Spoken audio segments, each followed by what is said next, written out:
This is RTV6 News at 6, working for you. Be patient with your plans the next few days. Rain and storm chances last through the week ahead. Good evening and thanks for joining us. I'm Nicole Griffin. It's a Storm Team 6 alert as we face the potential for more rain and thunder tonight. Let's check in with Storm Team 6 meteorologist Kyle Mounts. Yeah, Nicole, it's definitely been difficult to get outside for any extended period of time today as we've had rounds of rain moving through. And Storm Team 6 radar still tracking some of that wet weather for us this evening. You can see a couple of batches, some storms near Lafayette. We've got that more widespread rain near and south of I-70, especially as we get into the Columbus and Seymour areas there along I-65. Some moderate rainfall.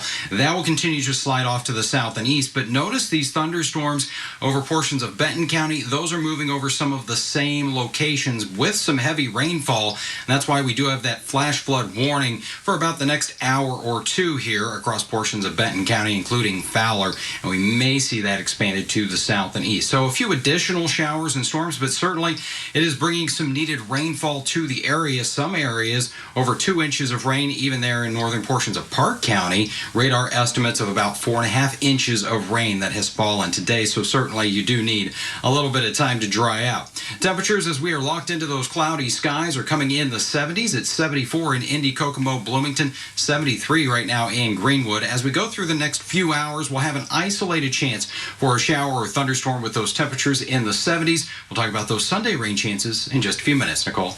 And they said they was going to call the police where they wanted to call the police on us. Tonight, Colts linebacker Darius Leonard finds himself right in the middle of the national discussion on racial profiling. Leonard says he was kicked out of a Florence, South Carolina Chipotle, claiming he is the victim of discrimination. Leonard says his group was finishing up when they were asked to leave by the manager. Leonard says he and his group, 3 black men and a biracial woman, were simply eating and having a casual conversation, but a white customer allegedly felt threatened and told the manager that Leonard and his companions were abusing him and talking trash. Leonard calls that a flat-out lie. This was being black in America is right now. You know, us not even doing anything wrong, going out to eat with your family, just trying to spend a little bit of quality time and can't enjoy eating anymore. Chipotle has suspended the manager involved, and Chipotle's chairman and CEO released a statement saying the company has a zero-tolerance policy for discrimination of any kind. The Colts released a statement saying, quote, Darius' experience demonstrates the struggles so many black Americans and people of color face every day. This Thursday, right here on RTV6, we will air a virtual town hall called A Conversation on Race, connecting Central Indiana with our partners at Radio 1. The hour-long town hall is a chance to have a conversation about race that covers the history of racial injustice and how we got to where we are today. There will be panelists that will discuss where we are right now, including Jessica Louisa, an organizer with Indy 10 Black Lives Matter. She says her intent is to give people clear action steps on what they can do personally in their own lives. Some of the things that I'll be highlighting are some initiatives that are going on in the city, whether or not that's helpful to community, and what individuals who have, compounding privileges themselves or who work with organizations who want to find out how best to serve community needs, clear action steps that they can take in order to best benefit community. Louisa says she hopes that people take away from the conversation that you don't have to go outside of your own neighborhoods to find people attempting to change.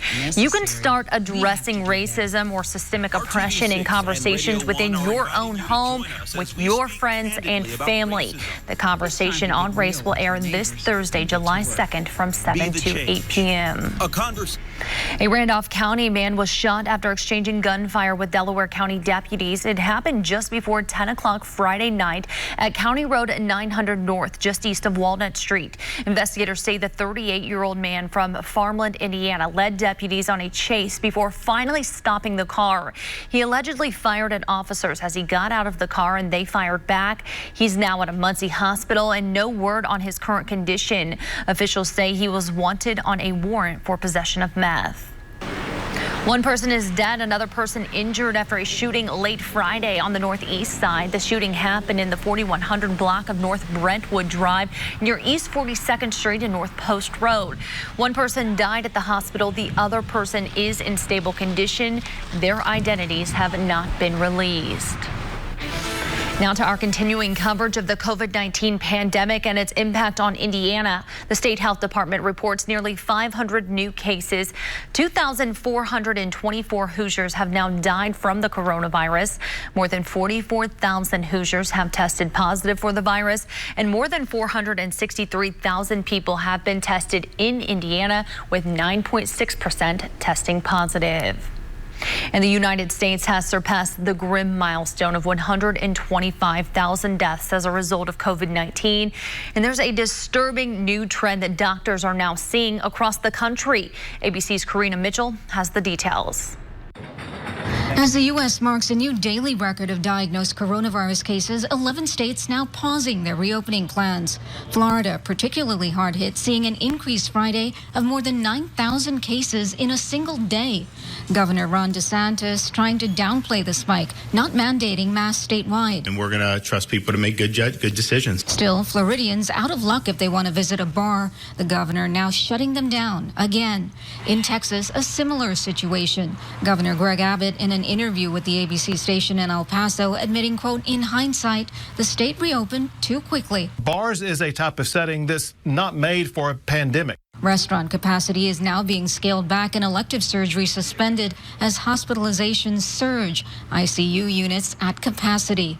Seeing people die because of it, and I'll be honest, I'm scared to death. This virus is out of control in Houston.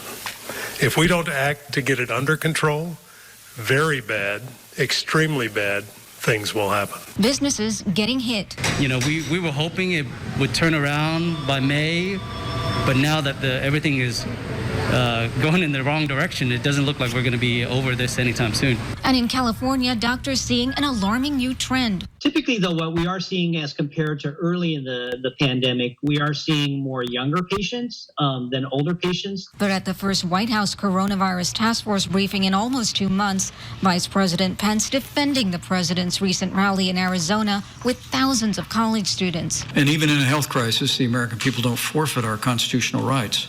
Dr. Anthony Fauci instead delivering a wake-up call, saying more people will die. If we want to end this outbreak, we've got to realize that we are part of the process. Meanwhile, in New York and New Jersey, confirmed cases continue to subside. New Jersey announcing plans to reopen schools this fall, and New York City on track for Phase 3 reopening July 6. Karina Mitchell, ABC News, New York. Man on a mission, and it's a matter of life and death for a child close to his heart. Coming up next, why he's making a long journey on his feet with no shoes. Our professional grade, GMC. This is RTV6 News at 6, working for you. A Zionsville man ditched his tennis shoes today to run 13.1 miles barefoot to bring awareness to a rare disease impacting his family. Troy Washington is working for you to show us how his shoeless trek could save lives. Getting ready to run this half marathon looks different because these runners aren't wearing Nikes or even socks. This is what you call a true foot race. Running barefoot's a good attention getter, and when people ask why, it's a great, conversation starter. Jeremy Shupert planned on being the only one doing 13.1 miles through Carmel and downtown Zionsville barefoot. But as you can see, his friends wouldn't let him do it alone. They are running to raise awareness for a rare disease his baby cousin is battling, for which there is no cure. Pearson syndrome, first off, is a kind of mitochondria depleting genetic disorder. So it affects their blood and white blood cell count. Essentially, it affects their organs, and the prognosis is not the best, so possibly a short-lived life. Even though he is so small, this baby has already defeated odds. Born prematurely, the family thought they were out of the woods before the Pearson syndrome diagnosis, and still they are staying encouraged. Jeremy is running to raise money and awareness for treatment. Little Luca is 8 months old, cutest little big brown eyes, big cheeks. It's adorable. When I originally started my campaign to raise funds, my challenge was to run at least 2 miles barefoot every single day for 30 days straight. And I thought that would be physically and mentally challenging for myself. On about day 20, I realized that it wasn't enough of a challenge to make myself uncomfortable. And so I decided to spice it up. So he challenged himself to run even further without the shoes. It's challenging, and I think it makes people feel a little vulnerable to think that they can't do it. But the point was to prove that when the body is healthy and functioning, it's capable of amazing things. And it's those that are born without those healthy bodies that really need our attention and our help. Working for you in Carmel, Troy Washington, RTV6. Troy, thank you. And looks like there's no need to feel jittery at the grocery store. The USDA and the FDA released a statement saying people can't contract the coronavirus from food or food packaging. Agriculture Secretary Sonny Perdue and FDA Commissioner Stephen Hahn say food producers, processors, and regulators are taking every necessary precaution to prioritize food safety. The statement adds the U.S. is the global leader in ensuring food products are secure for consumption. Today, Gleaner's Food Bank of Indiana took its mobile food pantry to Fortville, where more than 250 hungry families now have groceries they need to get by. Volunteers, along with the National Guard, started loading up cars that lined up at 10 o'clock this morning at Fortville Christian Church. The church has a food bank where they help families year-round, but as we told you during the pandemic, Gleaner's Food Bank is seeing a drastic increase in the number of families relying on their services. Volunteers we talked to today say helping those in need fulfills a common human bond, knowing they are helping Hoosier families. We're all humans at the end of the day. We're all people first. I mean, people coming together is what it's all about in this life. Whether your beliefs are this way, left, right, I mean, this is just what it's about. It's coming together in a time of need like this. Over the next few weeks, Gleaners will bring the mobile food pantry to several counties all across central Indiana, including Bartholomew, Boone, and Decatur counties. Just click the Find Help tab on their website to find the location and date for the pantry. This shows just how big the need is during the pandemic. I-Town Church fed more than 500 families today. They passed out boxes full of food, enough to feed a family of 4. Volunteers were in Indy on the west side and in Anderson for a drive-up giveaway. In Bluffton today, they went door to door passing out food. And starting next week, I-Town Church will begin distributing food boxes for the USDA Farmers to Families program, and they plan to widen their reach, serving thousands more families in July. In-person concerts have been one of the casualties of the pandemic, one after another canceled. But tonight's superstar Garth Brooks will try to make it up to his fans. The country singer is hosting a one-night-only concert at 300 drive-in theaters across America. 19 drive-ins in Indiana will be showing it, including the Tibbs Drive-In here in Indianapolis at 9:30. And Kyle, what can people expect if they're heading out tonight weather-wise?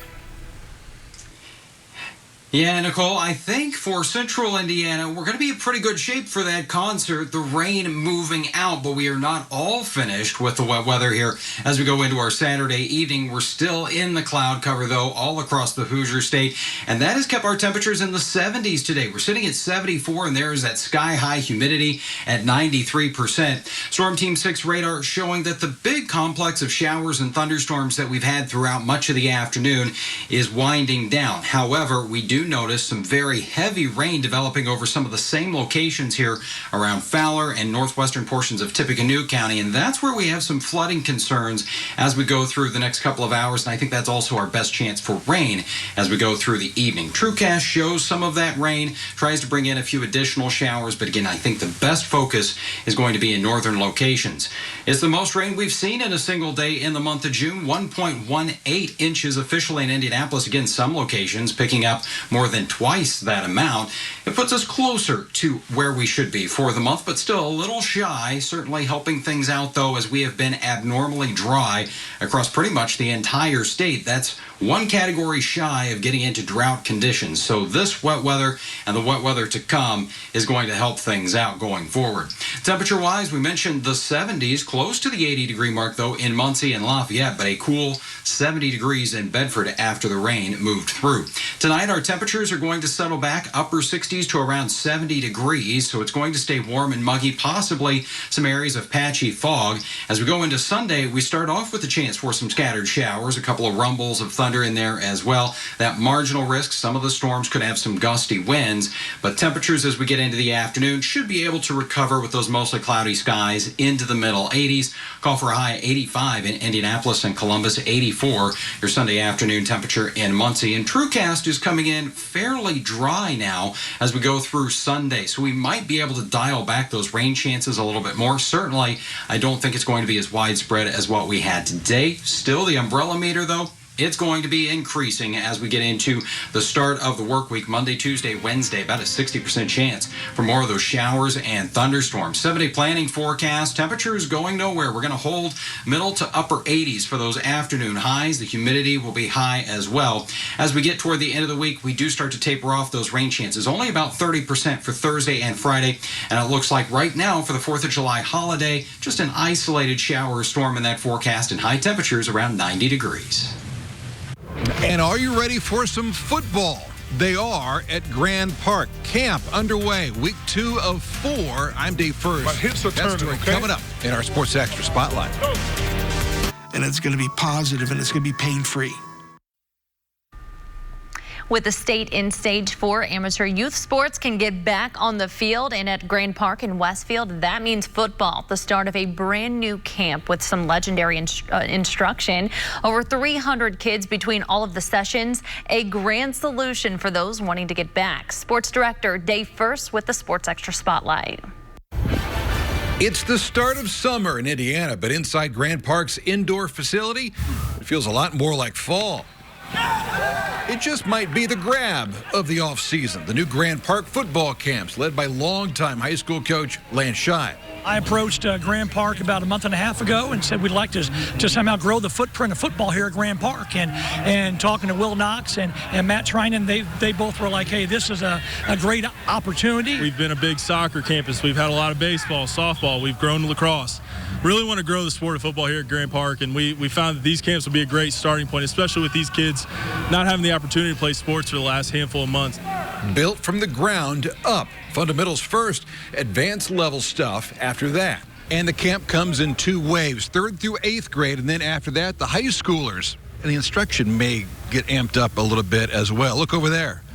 The former Colts, Robert Mathis and Dan Muir. The 2 started their own gridiron gang instruction a few years ago. My hips are turning, okay? The 7-year NFL vet and the Colts' all-time sack leader should get their attention pretty quick. Do these guys you're working with, do they realize the numbers that you've put up as a pro? Do you respect in that way or no? It's funny because a lot of these kids were born after I was in the league, so I know they don't remember a whole lot. In a way, you're giving back. That's going to make you feel pretty good about it. It does make you feel very good. I mean, especially with the big guys, being able to get these pass rushers going and these pass blockers going is good because they get neglected a lot of times. It's position-specific training from guys in the trenches, and they just added 11-year Charger offensive lineman Nick Hardwick. Remember, he didn't even play football in high school, but going to Lawrence North, you would have killed for this kind of instruction. Yeah, this didn't exist. Yeah, this facility didn't exist. This kind of instruction didn't exist. The specialization wasn't really a thing. Whether you're throwing, catching, or digging deep in the trenches, it's a summer school unlike most. Oh, it's my passion, teaching what I know, so kind of like to stay in my lane. If I know it, I'll teach it. If I don't, I'll avoid it. It's just been great to see the kids run around laughing, doing what they loved to do during this time of the year. Truly a grand time. Day First, RTV6 Sports. Unforgettable jewelry. The NBA is ready to restart. The league has released the schedule for when the season resumes this summer. Here are the Pacers' 8 games. They tip off on Saturday, August 1st against the Philadelphia 76ers.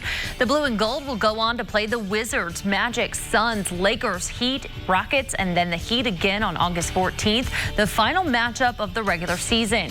All games will be played at the ESPN Wide World of Sports Complex in Orlando. There's more than corn in Indiana. At the super sensational, exciting vacational Indiana Beach.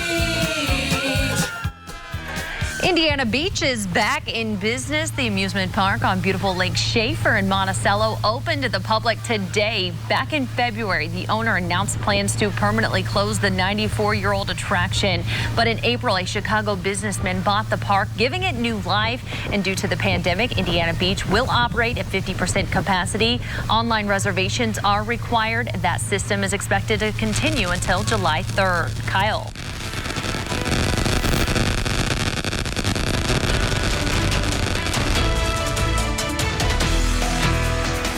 All right, thank you so much for joining us. We'll see you back here tonight at 11. Have a great night.